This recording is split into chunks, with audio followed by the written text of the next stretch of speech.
This is BJJHOOD, tapping into Jiu Jitsu lives on and off the mats.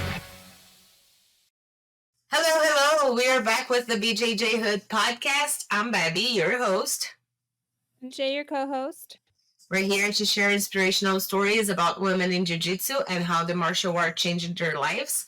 Don't forget, our episodes come out every Thursday, so make sure you're following us on your favorite podcast platform so you don't miss any of the new episodes.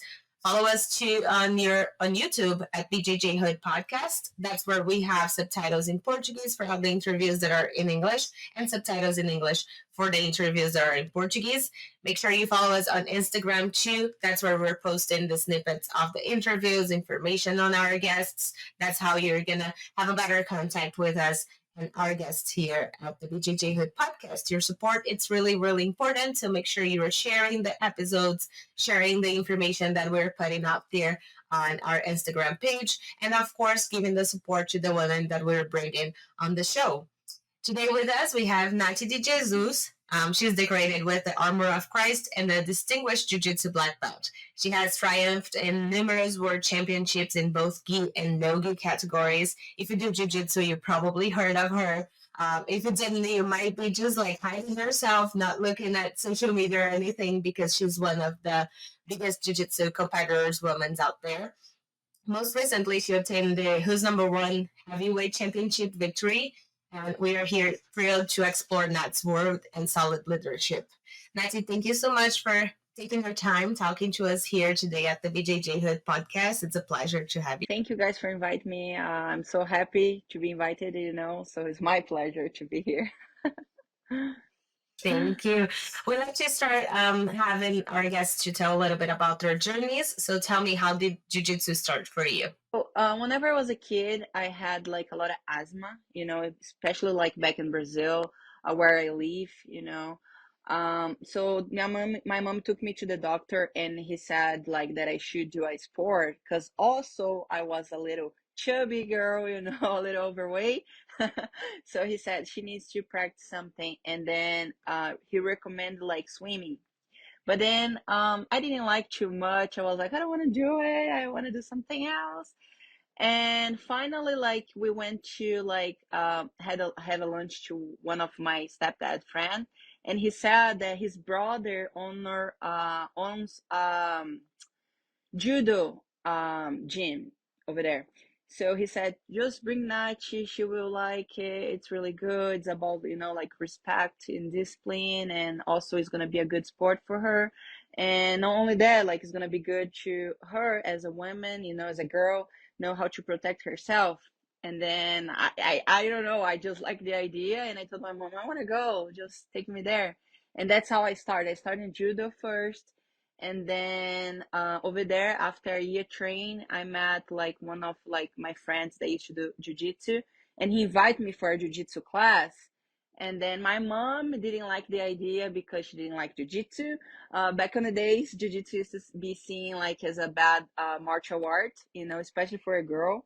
And I just told her like, just let's see it, just let me try. I want to see how it is. And she took me for a class, and I fell in love. And then since that day, in jiu-jitsu, I was 13 whenever I did my first jiu-jitsu class. Yes. And since that day, I never stopped it. I started with twice a week, and then 3 times, 4 times. And whenever I saw, I was training every day. And here I am. That's awesome. Did you keep doing judo at the same time, or you just switch it? So actually, I kept training judo for about like a year, but then they had to move the school and got too far from my mom, and then I ended up doing only jiu-jitsu, and I stopped training judo. And since then, I never trained judo.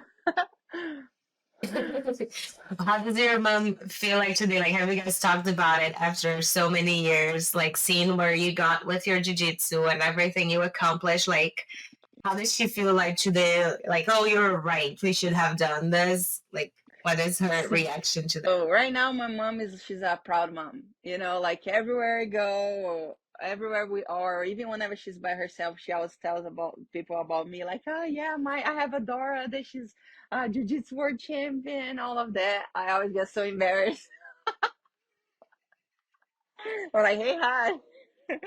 And then right now she loves it. She actually always loved it. The sports and jiu-jitsu. She always took me to competitions. She used to travel everywhere with me, take me to compete. But I think she never realized that one day I would become like a professional fighter. Like she always wanted me to go to college and do all of that stuff. I think for her, she thought it was like a hobby. Even if I like it to compete since day one, since a white belt, for her was like, oh, she's a kid and this is for fun. I think she never took that serious. Even me, I never thought I would be a world champion one day or even be living by jiu-jitsu. And this is everything changed whenever I met Hiba, which is my husband today, right? He was the one that actually encouraged me to keep going and become a professional fighter. He was the one that told my mom, you see Nachi in a few years, she's going to become a world champion, she's going to be one of the best, and blah, blah, blah. And actually, everything happened. That's amazing. When did you guys met, you and Reba? Like, how old were you, and like what belt you were at that time? We both were purple belt, and we met in a Brazilian nationals tournament. I went to see a friend competing, some of my friends, and then I met Hiba. No one believes that, but I was the one like that went to talk to him. So I used to compete against like a girl that Monique, she used to train with Hiba. And then I was there in the tournament talking to her, talking to Luisa Monteiro too. And then I saw Hiba over there by himself with all the Cicero Costa like crown. And I was like, okay, let me talk to this cutie boy. Hi, how are you? Do you train? And he was like, oh, who's that girl? He barely spoke to me. He was like, yeah, I do train. And yeah, I lost the tournament. I think he was mad because he lost. And he didn't give me too much attention. But then on the next day, he messaged me on the Facebook. And that's how everything started. He was like, wait a minute, I think I was a little rude with that girl. Let me go back to it and be a little nicer. That's And he's amazing. like, let's go to the movie theater and blah, blah, blah. We can get to know each other. I was like, yes, let's go. And then we ended up like not going because something happened. We couldn't go. And he said, later on, he told me like, I'm so glad that you couldn't go because I didn't have money to go. I invited you trying to be nice. Jiu-jitsu athletes. Yeah, everyone like to be. Oh, that's amazing. You were talking about that, like that he was the one that started putting into your mind how you could be in jiu-jitsu and become an athlete and leave off of jiu-jitsu. I started jiu-jitsu in Brazil, and I know a lot of people that started way before me, and I know that a lot of have changed in the last, I would say maybe the last 10 years. Um, how hard was it to start, like to be an athlete, to be competing, to be traveling, and to focus in jiu-jitsu? Because we know even today like athletes, they, it's not everybody that make a lot of money. It's a little hard to make money off jiu-jitsu. How was it for you, that transition on starting and to get to where you are today? You have your own school, and I think that makes a total difference. um, but on the side of being an athlete, like how did you make all that happen while training and competing and still having to find a way to make money, so you were able to do all of that? So, I was, like I said, I was purple belt already, but I think I always was a little bit and hard worker too, but I didn't have the right train back on the days. So whenever I met Hiba, he used to train at Cicero Costa, one of the best, academies in Brazil. And then he invited me to go over there and do a train, and I was a little scared in the beginning. I didn't want to.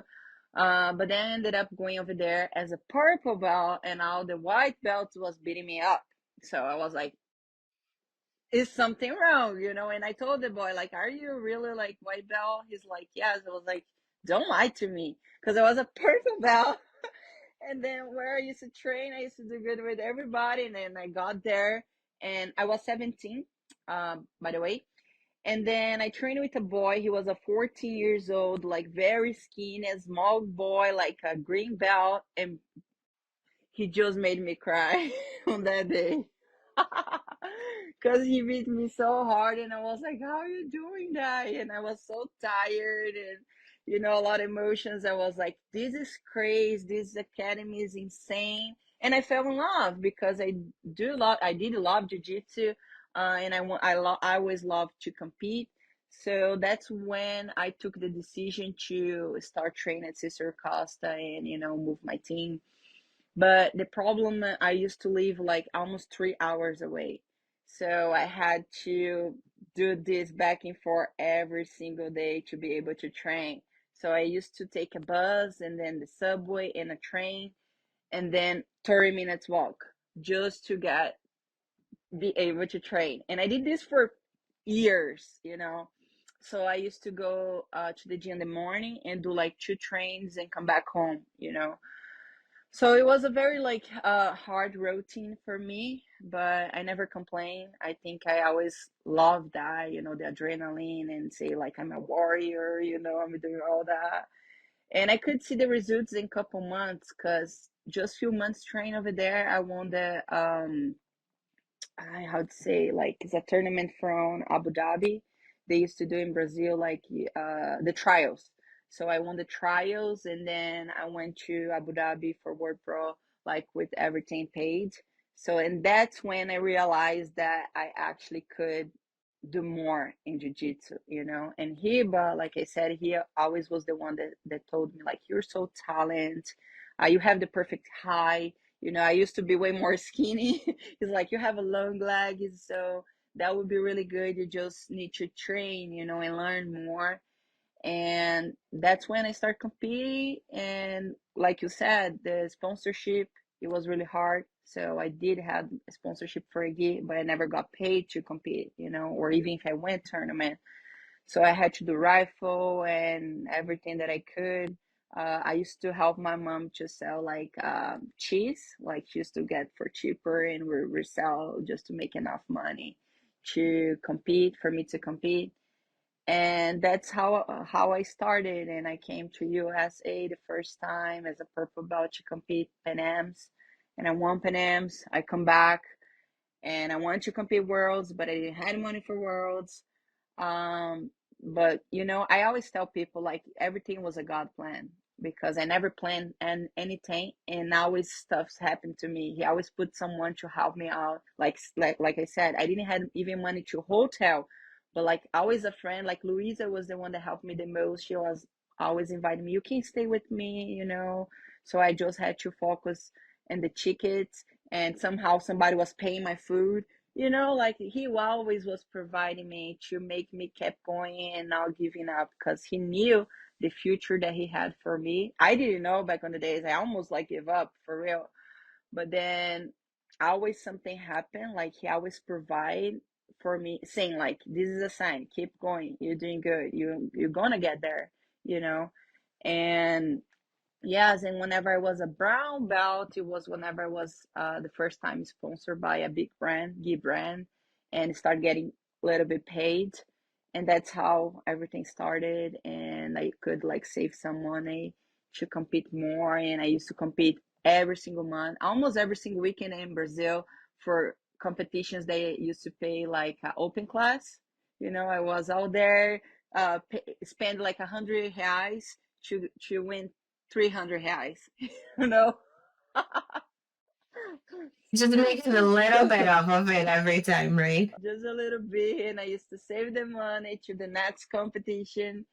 And so, yeah, I had always good people in my life, like my mom and my dad, people always that support me and believe in my dreams. And yeah, if I tell you, I don't even know how everything happened. Like I said, God always provide. I love when you talk about like the hard work that you had just to get to train, because a lot of people don't understand. Like you see on social media and it looks pretty, winning words and winning pens and like traveling, going to Abu Dhabi, going to United States.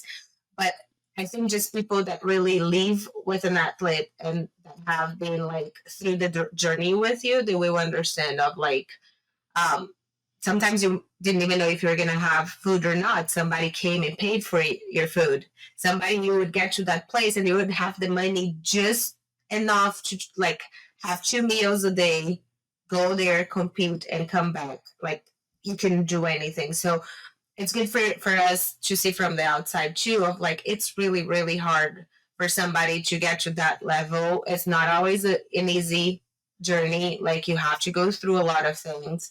It's not for everybody. Like you said, you thought about giving up a bunch of times. Thank God you didn't give up, because we would have missed like seeing you and like learning from everything that you have done for the sport already. um but I understand it's not an easy journey, and a lot of people don't realize that. Everybody wants to be a champion, but nobody really sees how much hard work it's put into all the months before a competition, before a tournament. So it's amazing to see that, and to for you to talk about it too, Yeah, out here. definitely, because on our days, thank God that everything is getting better, and jiu-jitsu is growing, the community is growing, and more sponsorship, more tournaments that get the athletes paid. But back in the days, it was not like that, not. And for all the people that didn't give up, and today they had like, a better life living through jiu-jitsu. I'm sure, I'm 100% sure that everybody passed through this, hard process. And on my case, like I said, sometimes people complain that, oh, it's too far, is this? I was like, you don't know what you're talking about. Like, I used to 6 hours pretty much almost of my day is only like going back and forth all the time. And I didn't have a car. So I had to like imagine like you're so tired from a train and you want to sit down, but you have to spend like hour and a half like going like all the way, stand, because didn't have like place for you to sit down. It was like the same time that people was going to work or coming back from work, and I was like, oh my God, with my bag heavy with the gear, and like, oh, it was so hard. It was so hard. Like, but I never one day of my life I complain saying like, oh, this is too hard. Like I said, I always enjoy the journey. I think the friends that used to train with me, I think they inspire me too much, because they all left like they homes, like most of them is from Manaus, like my husband too, Amazon. So for me, it was a true inspiration. Like, oh, all these boys, they so young, they came from Manaus. They had boys like of 15 years old, 14 years old, living by their own. I still had my family. I still had my mom cooking my food and like washing my geese. So that's why I think I never complained, because I always saw the situation, and they never complain either. So this is actually inspired me to be strong and keep going. Yeah, That's I like that. beautiful. Yeah. We're talking about like you're talking about God providing for you all this time, and every time you fight on your social media, you're always talking about God. When did you decide? Not, I think 6 years ago. That's when you um, gave your life to the Lord. Like, what brought you to that decision, and how much have you seen? I don't know if it's something that like your family was always into the religion. How's that for you? Because I think it's a big part of you, and a big part that will always bring on the mats too. So I think it's really important for us to talk to you. So, since a kid, I always was a Christian. My grandma always took me to the church. My mom is not a religion person too much. Now she's getting better because of me. So I didn't have like my family push me to go to the church and all of that. But like I said, I feel that I was chose. Like that's what the word of God say, right? That you are chose since like the womb of the mom. He already chose you. He already dreamed with you. He already wrote your story, and that's what I feel, because I didn't have anybody to always take me to church or saying like, this is what the word of God says, or doing this or doing that. So I kind of like had to like find out everything by my own. So I always was like a chill kid, like a teenager that never got in trouble. I was good. I used to go to the church by my own at some point, like just me and my friends. And that's why I think like my life always took like a different path, because I always had the wisdom to choose good. But whenever I moved to USA, and also Hiba, right? He's a Christian too, so our relationship always was based on that. But whenever we moved to USA to actually leave, it was 2017. And then was the time when we both got really far away from God. And our marriage always like, we always like, broke our marriage. So it was a really hard time. And then we give some time for each other, because um, it was between Panams and Worlds, so it was like, you know a time that we couldn't like lose, fighting. We had to train because Worlds was right there. But then, yes, we took this break, like 3 months away from each other. And then it was whenever God started treating my heart and either his heart. And then at some point of my life, I realized that I was alone. And the only person that always was there for me, which is Hiba, I was giving up. So, and then I started praying, and I told God, God, if you have something in my life, it's time to show, because I feel lost. I don't know where to go. I was a black belt already. So all those titles, everything, it doesn't have the same meaning. I don't know what to do. And I don't have money. I don't have nothing. I don't have my husband. I'm alone. And then it was whenever I went all the way to New York and to find Hiba and talk to him and trying to get back together. But he was so mad at me. He didn't want to like, um, he didn't want to like come back or anything like that. So then I start pray, I start fasting, and then I start focusing God. And then it's whenever my life changed, because I knew by that moment that it's not about me, it's not about Hiba, it's not about Jiu Jitsu, it's all about him, you know. So it's whenever I forgot about everything, and I really like gave my heart. I was like, I want to live whatever you have for me. I want to live your purpose. And on the same like month, me and Hiba got back together, and we baptized together in a small church, Brazilian church in New York. And since that day, I say that I live the best life ever, the perfect life. You have your struggles, it's normal. All the human have their own struggles, and problems.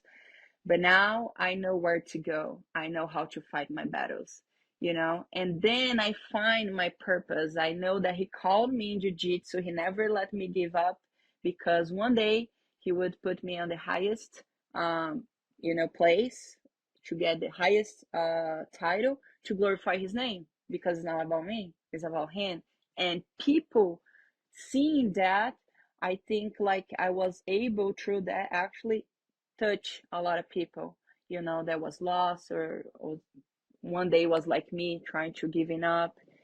And I always tell them like, this is my purpose of life, is bring the faith, is bring Jesus for all those peoples. Because on the sport in general, not only jiu-jitsu but in general, is like a very selfish thing, because it's all about me. So we train with each other, we use each other to grow, but on the end of the day, I'm fighting by my own. I'm alone over there fighting, so it's all about me. If I win, good. If I lose, like, it was all me. So I understand that, and I try to change that, because it's not about me. It's not about this title. What are you gonna do with the title in a few years? People will forget one day that I was one of the best of my division. Like in the generation of Florida, my Dora, they're gonna look, who's that girl? I don't know. It's like, oh, she was not one of the best. Oh, really? I didn't know. So what I can bring to people, what I can pass to them, what legacy I want to give, to them as a mother today, and as a coach, and all those kids. I want you then to have faith and see the sport in a different way, not in a selfish way. We're all here to help each other to grow, to make new friends, because now I have friends everywhere around the world. Wherever I go, I have someone that I know, by seminars or competitions. And that's the thing, because one day everything will pass, all the titles will be there, all these medals right here will disappear. So that's what I want to bring to people. This all will pass. And the confirmation of that, it's I have a lot of friends after become world champion. They was lost. Like, okay, I'm world champion. What am I gonna do now? Some of them like got in depression, stopped training for a while because they was lost. And then this will never come and try, like, I understand. I already passed through that. I know how it is because you put all your expectations in one title. And whenever you accomplish, you feel lost. It's the same thing with frustration. If you put all all your heart, all your desire in there, in that competition or in that title, and you ended up losing, you get so frustrated that you feel lost in the same way. So either way, winning or losing is a bad thing if you don't know your purpose. So that's what my goal right now. I feel my calling is trying to make people find the purpose of life, the calling, like, and trying to help as many people as possible, always with a good message, and always praising the Lord because I know my story. I know where I was. I know where He took me from and where He put me on. So, yes. That's awesome. I love that. Thank Yeah, you. that's beautiful. You were talking about like the challenges that you had faced in your life, and I wanted to ask that, like, what are the biggest challenges you think you faced? And you can talk about everything, like being a mother, as a teacher, as a mentor. You talked a little bit about the wife side of it, like you and Heba and your relationship, the struggles that you guys had to. But what are the biggest challenges you faced in jiu-jitsu and outside of jiu-jitsu too?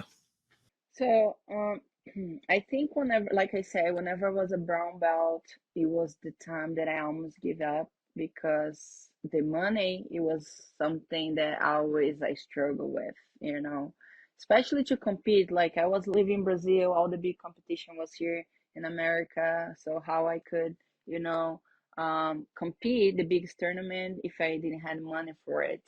So in that moment, Hiba was here already because he was doing his camp here. He didn't even come back to Brazil because he said, I don't know if I will have the money to come back, so I'll stay, you know? And then I called one day crying, and I was like, I don't think I'm going to be able to do Worlds, and I want to give up, and blah, blah, blah, all the drama. This was out right after Pan Am's. But between Worlds and Pan Am's, we had World Pro Abu Dhabi, which was in April, and I went to compete. And my division, my bracket, it was one of the hardest one. I was a brown belt competing against world champion black belts, and I was like, "There's no way that I can win." But I was like, "That's my only chance." So it was all in, and I won the World Pro like in 70 kilos. I won the bracket, and I got $6,000, and it was the money that saved my career. That's why I think I always say God was providing, even if it was like one of the hardest tournament that I believe it that I could not win, but I still had faith to go out there and win. And that's how everything happened. And then I had the money to go and compete Worlds, and then everything started happening so fast. Like from Worlds, I had the opportunity to stay here for a while and meet more people, and on the following year we moved to USA, so I had enough money to pay for the visa and all of that. So that definitely was one of the hardest part as an athlete. But as a person, as a human, it was my marriage, which I told you guys. It was the hardest part because it was two kids. Like I was, I think, 19, he's 21. Two kids living, by their own in another country. I didn't know how to speak English, so I'm still learning. But I didn't know how to speak English. I didn't have any friends. I didn't know how to drive. I was a kid, and my mom used to do everything for me. So I had to not learn because I knew how to do it. I helped it, of course. But now I'm the woman of this house. I gotta clean up. I gotta wash my teeth. I gotta cook. And I think it was so hard for us, like living together and having all these responsibilities, that I was I'm about to blow, you know. So, and then is whenever I thought that he was pushing me back because I was doing so good, and he wasn't following me, and I was like, "You pushing me back, you know," and blah blah blah. So we need to give it some time, and that's when everything happened because, like I said, I was selfish. You know, it's all about me. I'm going here. You push me down. It's me. So that's why I tell like it's natural from the human being selfish. You know, we're always thinking about ourselves first, and I don't know about you. So me first, and you come second. But then whenever I understand the power of the marriage and everything changed because it's not about me, it's about us, it's about you too. And then I learned how to deal with that because whenever we open the gym, like we had to divide ourselves. Okay, you go there, you compete. I stay here. Don't worry. I'll teach the class. You go. I already have this title. You compete this year. You know. So when we start like learning how to be partners, be friends. You know. So it was a right now it's like fun to say, but it was a really hard back on the days. But I think I learned in the best way possible with the struggles. I think whenever I struggle is a good lesson because you know what you don't supposed to do or how to actually act. And since that day, like I said, we've been living the best life. Like even if like it's really hard with a baby, be a mother, you know, be a wife, and now I'm a coach, I'm business owner, I'm still an athlete. It's a lot of stuff to be, but I still feel that I can do it. I can manage way better than before whenever I didn't had all these responsibilities. I feel that I wasn't doing enough, but now I feel like, yeah, I'm doing something. Yeah, you're doing a lot. That's a lot of things Yeah. that you have to juggle there to keep the life going, right? I was gonna ask you about the beginning of your journey because even before we were talking, you were saying like you're kind of focusing more your energy now on the coaching part, on your business, on your athletes at your gym, like helping them like get better and grow and everything. Did you have a lot of like women when you started training? You start training as a kid, right? And I know that a few years ago, not a few years, but like let's say at least 10 years ago in Brazil, it wasn't that common to have that many women on the mat. Right now, we see that it's growing. Um, did you have any of that when you were starting? And today, as a professor, as a leader, as a coach, how important do you think it is to have those women on the mat? So, I didn't had a lot of women to train. None of the gyms. The one that I started, like I did had like feel like teenagers as me, but they stopped. They ended up stop training. And then whenever I moved to Cicero Costa, I had few girls. Luisa Monteiro was the one that helped me the most. She was the one like that I used to train every day. I learned from every day. But even though we didn't have a lot of girls, and we started having more girls by the time that I was moving to USA. So whenever I was moving here, and then the girls start showing up over there, I was like, damn, I miss it. So and then I moved here. Not a lot of girls. Even today, we don't have a lot of girls to train, but it's getting better. So we actually building a better program of girls. And I always try to encourage them because back in the days I was very immature, you know, about jiu-jitsu, about women. We know how we are, you know, the ego, the vanity. Um, so I had all of that. So I used to train the girl to go hard and show who was the boss, you know, something that I don't have to do it nowadays. I want to actually train in a way that she enjoys, that she feels fun, that she wants to keep going and see like, you know, uh we're all working together. We are on the same team. I'm not against you. I'm here to help you, actually. So what I tell the girl once a month, now we try to get everybody reunited for all from all locations and do only women's train and thing, you know. And I always tell them we're here to help each other, to grow with each other because we have the power. We as a woman have the power to make each other's giving up or make each other like keep going and encourage, you know. So the choice is ours. So let's put the ego outside. Let's put the vanity outside. We're here to learning and have fun, you know. On the end of the day, like, let's say just two or three of you guys is the one that competes. Most of us like have something else. I would say 80% of the women that train is already mom, or they have like a side job or something like that, you know. So it's definitely like different than a girl, the woman that train full time for a competition.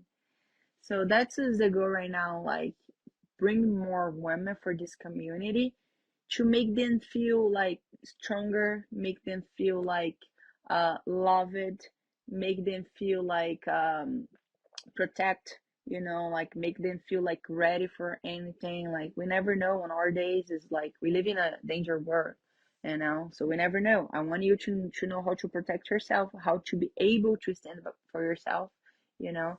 And yes, that's what we've been working a lot to try to attract more women to the mat. Mm-hmm. You're talking about the woman at your school, and I think you have like all sides of it. You have the side of the athlete, the competitor that needs that hard training.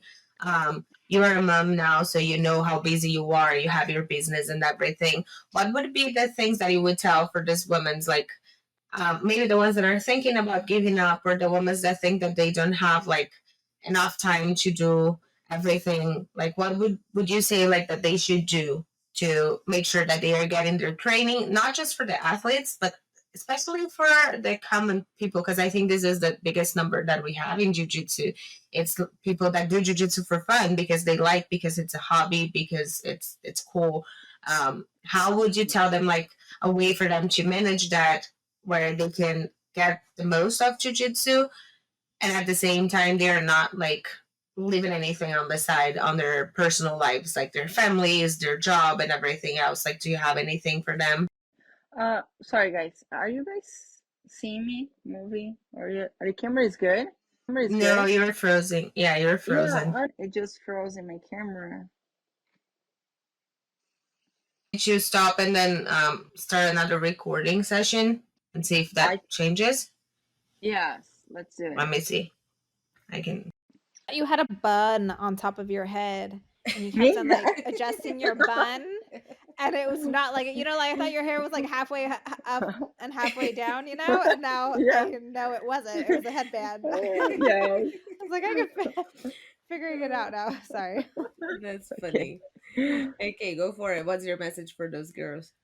So what I always try to tell, you know, like the women's that is already mom or has a side job or all these responsibilities, and they start training right now, you know, it's different than someone that start training as a kid like me. So I understand like the classes might be a little bit hard on your body, you know, like you might be feeling a little bit more tired than you usually, or mentally. But on the end of the day, you're gonna feel so happy because you went to the class, because we deserve that time. I think the time for women is something special. It's 1 hour that you can get to focus on yourself. You don't have your kid in here, you don't have your husband, or maybe you do, like, because a lot of them train together. But this is the time that you're gonna focus on you. You don't need to focus on anybody else, you know. Anything else that is happening is only you. So just take this time to enjoy, you know. This is gonna be good mentally and physically for you, you know, because that's how we are, you know, like we're body, we're mentally, emotionally, and we're spiritually. So all of this needs to be connected with each other. So I understand, like, especially like now my kid is a little bit older, like he's still hard, but on the beginning it was so hard for me trying to deal with all this emotion, to try to do everything, and have this new baby crying, and I want to time for myself, but I didn't have. So I feel like all these women feel the same thing, even like the ones that has more than one kids. It's hard for you to deal with everything, you know. So just come to jiu-jitsu, come, like, put all this emotion out. You're gonna be with your friends. Whenever they come here, they like talk to each other, we laugh, you know, like we play. I always trying to train with the girls because I know for them it's something special, it's fun, you know. So always to make them feel comfortable and welcome, and like this is your home, this is your place. That's the environment that we try to bring inside of our school. Like we're a big family. We don't have this thing like, oh, this guy doesn't talk to that guy, or this girl doesn't like that girl. We try to be like a huge family where everybody feels comfortable with each other to talk. Over there, like sometimes people go likes to go just to talk, not even to train. Sometimes the day was so hard and like I just need to sit and talk, have a little train, but sit over there, talk to my friend in here. So that's why I feel it's a special time. So now we have like a small group, the girls, that sometimes we go out to eat. Okay, you leave the kids, leave everything else that you're struggling with. We're gonna go out there, we're gonna eat, we're gonna have fun. This woman's train that I told you, once a month, is where like usually like we do a little brunch. Everybody brings something, and right after train, we all stay there hanging out, talking, laughing, having fun, without the kids, without the husband, without anybody. It's just your time, it's for you. And then on the next day, you're gonna feel like another person. Or even the end of the day, you're gonna come home like with like full energy, happy, smiling. Even if you're tired because it was a hard session, on your mind, you're gonna tell like, I'm glad I did. I'm so glad I did. So that's I can totally relate with that on our gym too. Like, I think I think for all of us, one of the best parts of jiu-jitsu is the people that you meet in jiu-jitsu, and it's that community that you can. It's something that we've been seeing with people that we've been talking to, that most of them, they stayed in jiu-jitsu because of that community. So it's really important for us that we do jiu-jitsu, and for the school owners, for the professors, to always keep cultivating that thing of, you're not here just for the training. Like, training you could get anywhere. You're here for the people, you're here for that connection, you're here for that time for yourself, either is on the mats or just hanging out with your friends. Like, we just came back this weekend from a camp, a women's camp, where Gracie Baja, and they did this women's only camp in Arizona, and it was amazing to see like that energy of so many people that never seen each other. There was like 250 women there. It was crazy. Nobody have seen each other before. Maybe one or the other, but everybody has the same goal. Like, everybody loves jujitsu. Everybody's there for the same reason. Everybody, like, it's just so happy that it makes you feel better. So what do you say of, like, sometimes you just have a bad day and people want to come to the gym and just talk and have that like me time with your friends? That's definitely it. It's like you just want to be around people that understand you, that like you, and that like the same things as you, so you can go there, this stress, I don't even know if that's a word, but like all the stress that you had on the day, you're just gonna leave it outside, and then you can come home a better person, even for your husband, for your kids, for your family, right? And when you were talking about your kid, that's something that I think is awesome. Like, right after you have had your kid, maybe not right after, but like recently, you won another competition, and I think that's so powerful. Like, Yeah. yeah, is that a word? Powerful. And powerful for women to see, like, hey, you don't need to give up on your dreams, on the things that you love, just because you had a kid. And I don't have kids, but I imagine that it's really hard. It's probably way harder for you now to be able to train and do all the things that you did, but it's like you can still do it, even if it's hard, even if it's gonna be, you're gonna have to adjust your schedule, you can still do it, you can still compete, you can still train, you can still be a champion, just like you said, make time for yourself, make time for your priorities, so you're gonna be able to achieve your goals. And I wanted you to talk a little bit about that, as this transition from being just a young athlete to becoming a mom, and now trying to work around all the other things and responsibilities that you have, and still competing and still being able to bring that to your gym. hmm So whenever I decide, like Laura was planned, right? I decided I wanted to be a mom, a young mom, young. But I told her, like, I told Hiba actually, like, I think it's time, because that's the goal. I think the marriage, like after you're married, after you love each other, so let's make kids. Let's put all those babies in the world. I think that's the God's plan too. I think on our days we're losing that. We're being so selfish, like I said.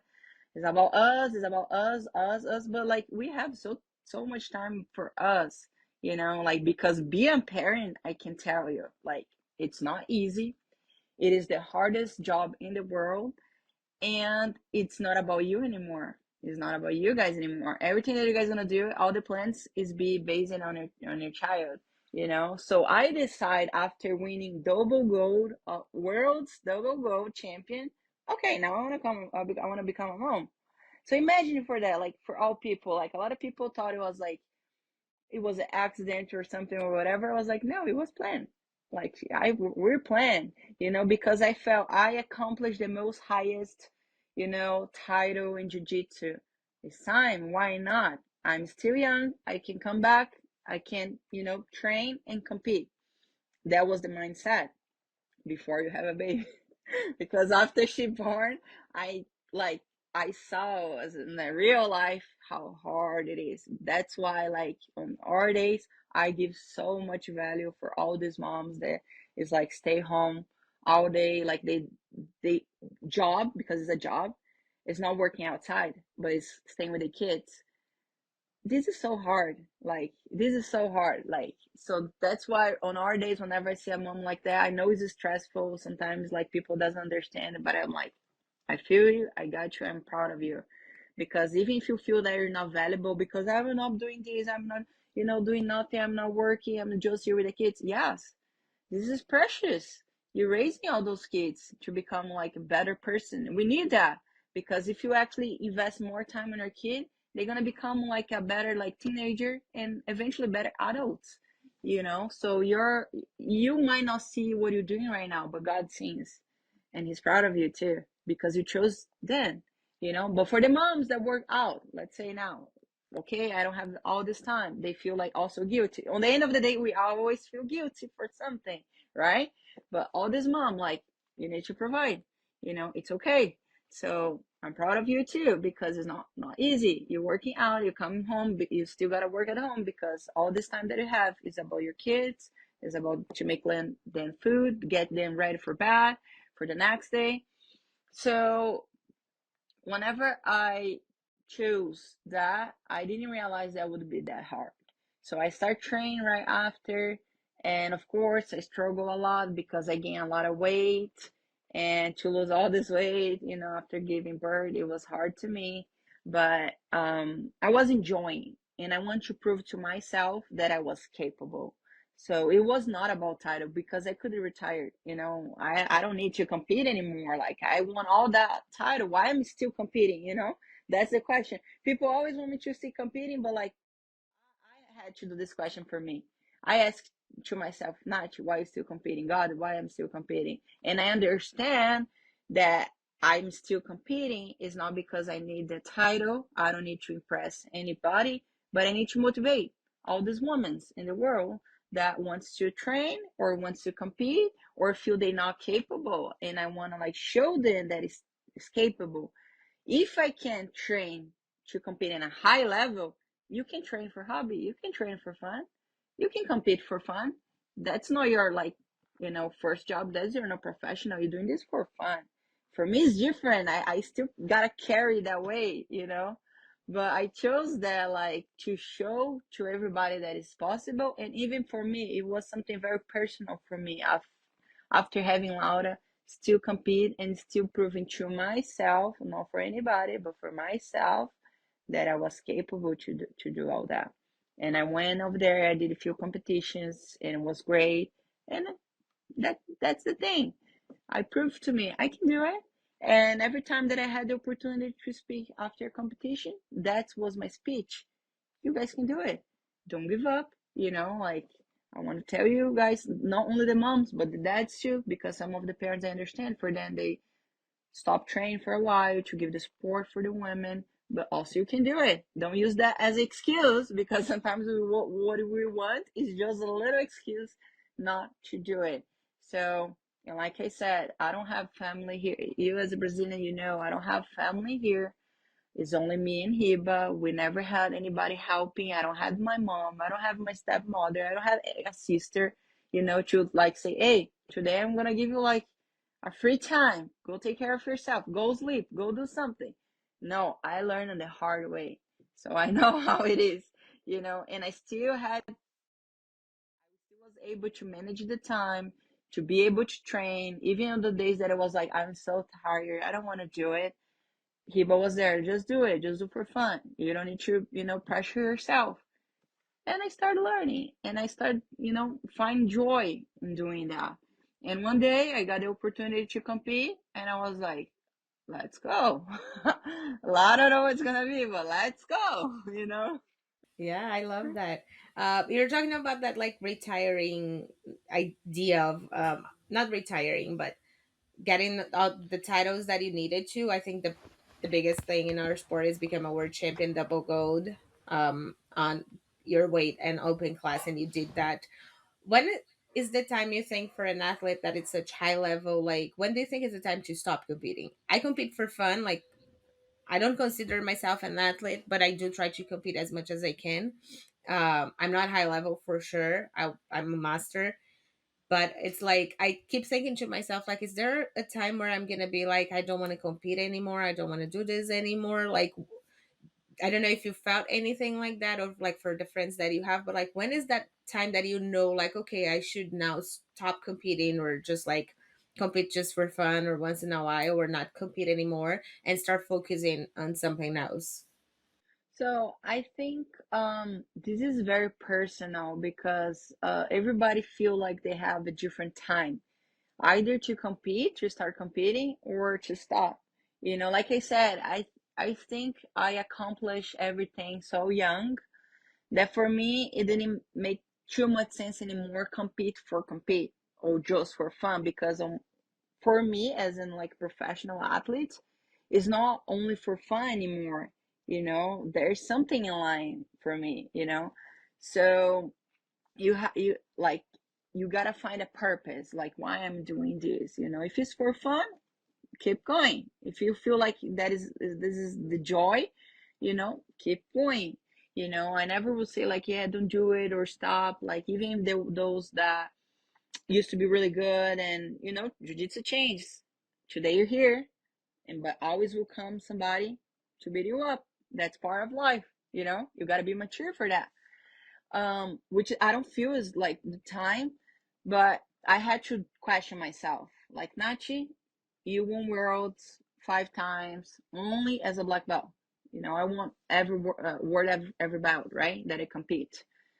So why is still doing? Are you wanna how many world title you need, or how many world title you want? This is for fun or just for what? So, and then I find out, for me, not speaking by myself, that 10 world title is not gonna change my life. To be real, it's something hard for people to absorb, to understand, because whenever you're athlete, like I said, you're selfish, and sometimes it's hard for you to hear this stuff. Many people think that is an excuse, but it's not. I found something else. My purpose of life today is not related only with competitions. I always gonna be around jiu-jitsu because that's how I make my money to live. That's my living.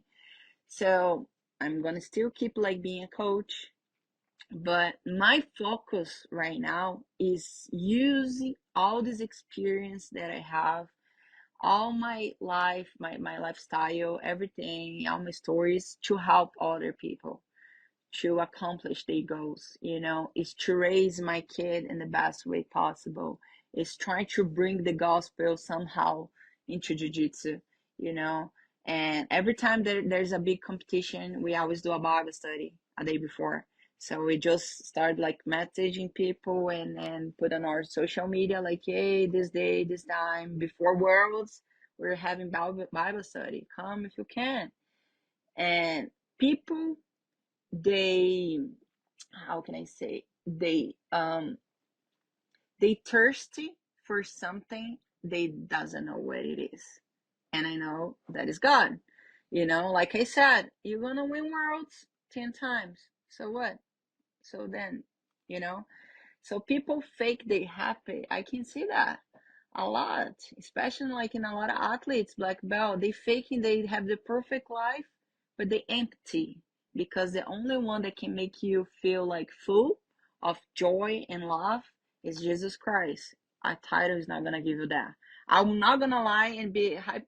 I don't know, like I don't know how to say that, but I won't lie and say like it's not fun. Of course it is. You train for that. I don't like to lose. I hate it to lose. Whenever I'm in for a competition, I'm gonna go out there with my mindset to win, right? And I know how good it is, how make you feel like happy, but it's just few days, and then we'll pass. And like I said, then what? So I found my joy and my family and to take care of them, and help them and be a good woman at the house. Because I can be a good woman outside of my home, I can be a good athlete. But if my home is a mess, what is the purpose? I gotta be a good mother, I gotta be a good wife, I gotta be a good woman, I gotta be a good friend, a good daughter, a good professor. I'm trying to be good and everything that I have responsibilities for it, and competition, it takes too much of my time. And whenever I'm competing, I'm a totally different person, a totally different Nachi. That's why I told myself, okay, I still gonna compete, but I'm gonna choose better the competitions. I'm not gonna compete all the tournaments. I'm gonna do some super fights. I'm gonna do some, Grand Prix, some tournament that's gonna be good, like financially speak, and also I'm gonna have like a good marketing, and I can use that to trying to reach more people, more women's. But I understand that, and it's something that a lot of people doesn't understand. But I'm happy that I found that. I found that purpose, and now I feel happy about my decisions. So whenever we're talking about retirement, I think it's like something very personal. I think some people never gonna do it. Some people going to do it like, you know, um, super faster than we think, that we thought. But I don't know, it's just personal. Like if you like to compete for fun, I would say keep going. If you don't feel joy anymore and you're doing to impress other people, don't do it. Because then you lose the purpose. It's not for you anymore. You're trying to do for somebody else, you know? Yeah, I love that. Nathi, we like to finish the our episodes asking our guests what does BJJ Hood means to you.